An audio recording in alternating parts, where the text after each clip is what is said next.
Hey guys, welcome to the Hollywood Raw YouTube page. Make sure you drop a comment, like, subscribe. Do all the fun things. Follow everything. We're here to entertain you guys. What are you waiting for? Hurry up, let's go. Enjoy.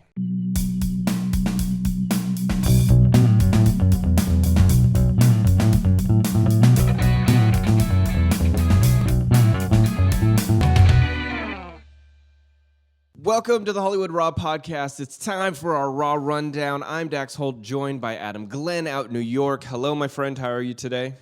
I'm good. I'm excited to get to this rundown. It's been a rough week in the entertainment news world. It's been a rough week in the regular news world. But where it hasn't been a rough week? In the Hollywood Raw world. We are. Oh, yeah, we had a big week.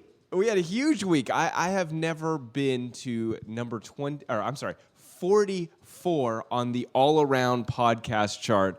We hit it this week thanks to you guys that are out there listening to us, thanks to Heather McDonald, who had us on her podcast, got a lot of new ears listening to ours, and a very, very exciting number 1 in entertainment news, number 7 in the news category. So huge week for us. So thank you guys for all your support and all the reviews that have been flooding in, and I want to get to one of them real fast before we get started, just to give a little quick shout-out to someone who took the time to leave a review for us. So that review comes from NHoney315, 5 stars, titled it So Fun. I love you guys. I found you because of the Do You podcast. I will be listening weekly. So, NHoney, thank you so much. I appreciate the 5 seconds that you took to write this. It means a lot to me and to Adam, but more to me. Yes. Yeah. Yes. With that said, again, that's the best thing you do to support this podcast. We always say, leave a review. Go to your iTunes. Go all the way. Go put in Hollywood Raw in the search. Go all the way to the bottom. You can put in 5 stars. Say a few kind words. We don't ask for $3. We just ask for 2 seconds of your time just to do that. Helps out the algorithm. Helps put food on our plate. And helps me afford gas to chase down more celebrities. With that said, let's get to some of the top 10 stories of the week. Dax, what's number 10? All right, to get you caught up, to make you feel informed going into the weekend, feel like you know all entertainment news. Number 10, Ricky Gervais under fire for some trans jokes during his Netflix special. This Netflix special basically just dropped. It's called Supernature, and he is getting just blasted online. So basically, I can repeat some of his jokes. And keep in mind, they're his jokes. But he said, one of the jokes said, I love the new woman. He goes, they're great, aren't they? The new ones that we've been seeing lately, the ones with beards and cocks, they're as good as gold. I love them. And then he goes on to talk about how they want to use our toilets and this. Clearly, listen, I freaking love Ricky Gervais. These jokes even make me cringe. I'm like, oh, Ricky, why did we go down that path, bro? Like, that's, I just felt like these ones were over the line, even for him. You think it's over the line? I think it's one of those things where he's just pushing the boundaries and he's just really trying to prove a point. I actually think he was trying to stick up for all the comedians out there because it's so, that line has just been changed so much in the past few years. And as a comic, I think he's just over it. He does say in the special that, he is for everything. He's for everyone's rights. So it's just, I think it's good marketing for Netflix. I think they're throwing gas on the fire. I know there's becoming a lot of headlines saying I don't think they want that kind of. I mean, it does make people want to go. People are tuning in to see it. I'll tell you that much. They're going to want to tune in. It does its job, but I do feel like if you're getting, this type of pushback from the LGBTQ community, this is not going to go well for the rest of your special. You know what I'm saying? Like having people boycott it and not listen to it. I don't know. There's both sides, but I did feel like a couple of those jokes, even for him, they were a bit brutal. All right. Well, at the end of his special, he does say in his special, he says, in full disclosure, in real life, of course, I support trans rights. I support all human rights, and trans rights are human rights. Live your best life. Use your preferred pronouns. Be the gender that you feel you are. But meet me halfway, ladies.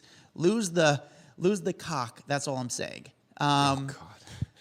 Yeah, again, he said it, not me. Don't cancel me yet. I'll get canceled eventually. But wait for, it's, I actually ran into Ricky this past week. Ricky, by the way, in person, nicest dude.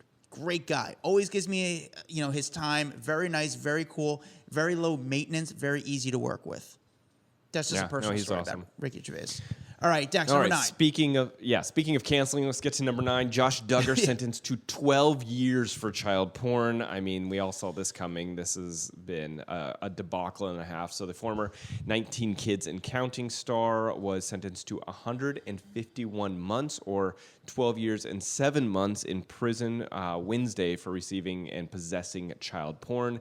They did say that it did not look like Duggar was knowingly distributing it, but yes, having it also a no. So this is like a whole nother level of gross, though. Like child porn, like that's just fucking nasty. It's gross. Rough, especially when he also has of his own 7 kids. Yeah, exactly. So it sounds like they recommended that. What was this? I don't know. They're basically trying to get him a reduced sentence because of good behavior, but. You a nasty man. He was downloading. He's gross. He was downloading images at the car dealership that he owned. He says he didn't know. He wasn't aware that He's saying that he wasn't aware. His lawyers are going to appeal the case, but it looks like he's going to be going away for a long time. You're going and it's away. Just sad. There's sad. There's no amount of appealing that's going to get you off on this. Like, there's no amount. Like, you're going to be spending some time behind bars if you have any sort of naked pictures of children, and you deserve to be behind bars, you sick fuck. Okay. It's sad. Enough said there. All right. Number 8. Number 8, Khloe Kardashian is offended that people think she had 12 face transplants. Of all 12. 12. She's had 12. She's at 12. Well, she said, look, I have never had a face transplant, but she did say I did have a nose job. So this came up during an interview with Amanda from the Not Skinny, Not Fat podcast, which is crushing it, by the way, getting all the Kardashians on there. But she was open up and talking all about her dealing with social media anxiety and how she handles being in front of the fame and all the judgment and all the shit that gets thrown at her on a daily basis. And she said, it used to bother me when people were saying I had 12 face transplants. I was like, oh my God, I have. That's crazy. But she said, I had a nose job and I love it. And I want everyone to know that. And she goes, so I love it. I don't want to lie about having the nose job, which, by the way, that nose job transformed her face. And I think that's why people feel like it's a face transplant. It was a great nose job. Acknowledge that it was an enhancement for her and she loves it. And that's really what matters. She feels good in her skin. You get a nose job, you lose some weight, your face starts to change. But let's be real, she probably, again, allegedly, I'm assuming, I'm going to say allegedly, she gets Botox, she gets filler in her face. Your face starts to change a little bit from the filler, but that's not surgery. That is not surgery. No, and sorry, but that's half of LA anyway. Like everyone does that crap. But I think if she feels good, by all means. I like great. You can see it in her, the way she takes photos now. She's confident. Like she had a rough childhood growing up with the sisters and the judgment surrounding her and who her father was and all this just because she looked different from them. If this makes her feel good, fuck yeah, I'm in for it. Because you remember also Ashley Simpson when she got her nose job? Yeah. Transformed her face as well. Yeah. But again, a great nose job. So good for her. Great for them. Real quick, Khloe Kardashian story. The first time I met her, she was with Lamar Odom. They're at JFK Airport. At the time, she was doing a radio show or some sort of show where she was talking about sex. So I asked her, and I thought it'd be interesting, and it was totally my fault. Again, this was a long time ago. It was totally my fault. I asked her, who do you think had the best celebrity sex tape? Stupid question on my behalf because I forgot. Obviously, her sister did it, and I was like, oh my God. She did not. She did not talk.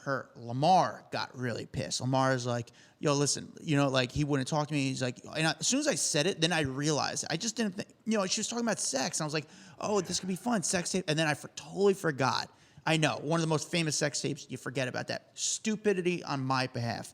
I'm like, oh my God, I'm so pissed. I run upstairs because they took the elevator upstairs. I run down, I put my camera down, and I go, hey, listen, I am so sorry. I say this all camera. I totally forgot. I really apologize. I'm not doing anything with the video. I wish you nothing but the best. I'm so sorry. I take my hand out. Lamar's like, I'm not shaking your hand. And Khloe goes, shake his hand. And I go, no. And Lamar's like, I'm not shaking his hand. Khloe's like, Lamar, shake his hand. And she's like, how many times does someone come up to us and apologize? And I was like, listen, this is totally my fault. I understand. She's like, no, I really appreciate that. That's really sweet of you. I wish you nothing. And it was just a very nice split between the two of us. Like, I didn't do anything with the video. It was totally my fault. Khloe was she was a class act dealing with it. All right, random Khloe Kardashian story. Interesting. Love it. Good story there. Number 7. All right. Number 7, Steven Tyler checks himself into rehab after a drug relapse. It's a sad story because Steven Tyler has dealt with drug issues for years and years and years. And so the band basically put up a statement because, they were going on tour. And it says, as many of you know, our beloved brother Steven has worked on his sobriety for many years. After foot surgery to prepare for the stage and the necessity of pain management during the process, he has recently relapsed and voluntarily entered a treatment program to concentrate on his health and his recovery. We are truly sorry to inform you, the fans and friends, that we must cancel the first set of Las Vegas residency dates this June and July while he focuses on his well-being. Sad story. The guy has been very open about this. I mean, he said he spent $6 million on cocaine in his lifetime. That's insane. That's a drug problem right there. Yeah. But I'm glad he's getting help. I mean, that's all you can do. Once you're an addict, you're always an addict, and all you can do is keep trying to better yourself. He's doing the right thing. I heard great things about their Vegas show. Hopefully they get it up and running soon. All right, Dax, what's the next one? What number are we on? 6, right? 6, yeah. Okay. 6, Morgan Freeman has been banned from Russia. Boo-hoo. I don't think he's not sad about this, but it was funny. There was a whole list released from the Russian government with 900 Americans' names on it, people who have been banned from entering the country amid accusations of being anti-Russian. And I'm like, pretty sure that list would be a little bit longer right now with everything going on in the world. But Morgan Freeman, the actor, who is now listed on there, will not be allowed to go back to Russia at any point. A lot of people think that this goes back to he had a role in this video that was centered around the Russian government's involvement in the 2016 presidential election. And so his face is on there. He talked on it. And so because he did that, I'm assuming they have now added him to this list of anti-Russians, people that are not allowed back in the country. But I don't think Morgan Freeman cares. No, he joins actor Rob Reiner as far as other people: Joe Biden, Kamala Harris, Hillary Clinton, Mark Zuckerberg. So he's not alone, but it's okay. I don't think he can afford to go just somewhere else. Go to Ukraine, buddy. Go. I mean, dude, the guy lives off the grid anyway. He lives in Montana or something. Like, he's not flying to Russia anytime soon. So no, I think he's good. It's okay.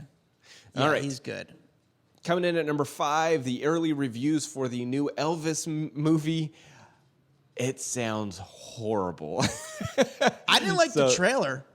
Yeah, the trailer didn't look so bad, but there's all these people watching, and this is the new Baz Luhrmann movie. Variety called it frizzy, delirious, and just compulsively watchable at the same time. Other people said it was a nightmare, deliriously awful. I mean, people are just raking it over the coals, and this movie has Tom Hanks in it. It also has Austin Butler, who is playing Elvis, and people are not liking it. But again, all this stuff about it being so bad makes me want to watch it. I will still watch it. I did not like the trailer, but it's. I'm not really familiar with Austin Butler as an actor. When they casted him to be Elvis, even when I watched the trailer, I don't know if I see him as Elvis. I don't know. I could be wrong. I don't know. For some reason, maybe it's his personal life because he was with Vanessa Hudgens, and I just see him more as Vanessa Hudgens' boyfriend than Elvis. I'll still watch it, though. I will still watch this movie. I'm excited to see it. I want to watch it because everyone's just trashing it so much. It makes me want to watch it. But it's weird to hear Tom Hanks being involved in a narrative of a bad movie because Tom Hanks is never picks a bad script. Hollywood's favorite actor, and everyone only talks good about him. So, and he never signs up for bad stuff. So, kind of weird. even though that it is getting some people say bad reviews, there is some good things about it. The movie did receive a 12-minute standing ovation at the Cannes Film Festival earlier this week. Some people are questioning Tom Hanks' ridiculous accent. There's a lot of people talking about his accent. Priscilla Presley gave her support for the film. I'm still going to watch it. I'm excited to see this because there hasn't been, in my opinion, an exciting movie that I want to see come out in a long time. Yeah, interesting. All right, number 4. Fans rallying. What is it? Number 4. Okay. Fans are rallying around Halsey. There's this huge TikTok debate brewing because Halsey basically went out there and said, look, my label, which I love, they are not allowing me to release my new song until there's, quote unquote, a TikTok viral moment to help support it and help promote it. So she's frustrated because she's like, I got this new song that I want the world to hear, but they're not releasing it because they don't feel like they want to do it without a big push behind it. Here's my thought. Do you think this is the moment that it's happening, Adam? Do you think the controversy, her talking about them not allowing a release, gets everyone talking about it, gets it to that viral moment because now it's become a hotbed topic? She releases the song now. Everyone pushes behind it because there's controversy. And in reality, this was all a conspiracy to get everyone to talk about the song. So Kid Laroi was just at a McDonald's, and basically he was at a McDonald's, and he tells the fans, he's got like all his fans going crazy for him. He's doing a story where he tells the fans his record label has pushed him to post on TikTok more, but he confesses that he doesn't know what to do on the app. So he's starting to get like he thought it was good ideas for like the audience to do sing-alongs. So I think it's interesting that you're hearing so much from the label saying, TikTok, push TikTok. We got to do these TikTok because viral moments. TikTok will make a song overnight. You know what I'm saying? Like, it makes sense. They are the new platform for music distribution. People hear it, it's ingrained in your head, and then next thing you know, it's on the radio. So it makes sense. But what I'm saying is, all this controversy surrounding Halsey and her not being able to release her music, could this potentially be a way for them to stir the pot to get it to that viral moment? I don't disagree. I think it's very actually good. It's actually sort of like the backlash and sort of reveals the fourth wall, just like we do. We reveal the fourth wall of Hollywood on this podcast by her making this public. Reveals the fourth wall of the music industry, the business behind it, the marketing behind it. But yes, I do think you could be right on that. Okay, let's keep going. We're running out of time here. Kourtney Kardashian, number 3. She told her doctor... Okay, let me try this again. Number 3, Kourtney Kardashian. Apparently, her doctor told her to drink Travis Barker's loads 4 times a week. Yes, you heard me correct. So, in this new Hulu show that they're doing, they're revealing all kinds of crap in this show. They are really wanting to make sure people watch this show. But they've been going down this road of infertility, and she says that the fertility doctor instructed her to ingest Barker's sperm numerous times a week. Obviously, Travis, he co-signed on this. Sure. He said he loves the doctor and that he's got some grade A sperm. But they've been documenting their fertility journey throughout the new season and have filmed the doctor's appointments, all kinds of stuff. This happened to me a spot in the show. But I'm thinking there's some things that maybe we keep to ourselves. You have children. Both of you. Do you want your children having to go to school after your mom just said she needs to guzzle his loads? No, that's gross. Listen, at the end of the day, this is the first I've ever heard of this possible tactic to get pregnant ever. It's supposed to help. Okay, so they're saying that this is supposed to help with the thyroid. Okay, something to do with her thyroid. This gets it jump-started or something. I don't know the medical effects. I'm sure there is a bunch of people in the medical industry saying, don't believe this, this is dumb, but it is made for quite a talking point on their show. It's definitely a talking point. This is definitely for TV. Is there any truth to this? I don't think any. And listen, I'm not a doctor. I don't know, but I I've never heard of something like this ever. I don't know. They're just trying to make good TV. I've never heard this come to public light ever before. And I know a lot of people that have been trying to get pregnant. Yeah, I think we would. Yeah, this is good TV. You guys would have been pushing this a long time ago if this was a thing. I would have been trying to get girls pregnant when I was 17 years old. Oh, Jesus. Okay. Sorry, was that too much? Go. All right, sorry. Number 2, Maybe Kate 18. Moss testifies in the Johnny Depp case, but very much for Johnny. So she appeared in the defamation trial and squashed a very long-time rumor about their relationship. There was a story a long time ago that she had fallen downstairs and that he actually pushed her, was the story that came out. Well, she appeared under oath, virtually from London, and confirmed that there was a romantic relationship that lasted from 1994 to 1998. Then Depp's attorney, Ben, asked her, so did anything happen? You know, you guys were at this resort in Jamaica back in the day, and there was an incident where you fell down the stairs. And she said, yes, we were leaving the room. Johnny left the room before I did. There was a rainstorm going on, and as I left the room, I slid down the stairs. I hurt my back. And she screamed because she was in pain, and apparently he came running out to help her, carried her to her room, and got the medical attention. And then the next question was, during the course of your relationship, did he ever push you down the stairs? She said no, and then she followed up saying, he never pushed me, kicked me, or threw me down any stairs. So she very much was on Johnny's side. We have not heard her talk during any other court hearings or anything else. But I believe that this testimony is a huge blow to the case against or with Amber Heard, because they want to show that he's a repeat offender, and this was one of those stories that kept coming up from his past that would label him as an abuser, and she just disputed the whole thing.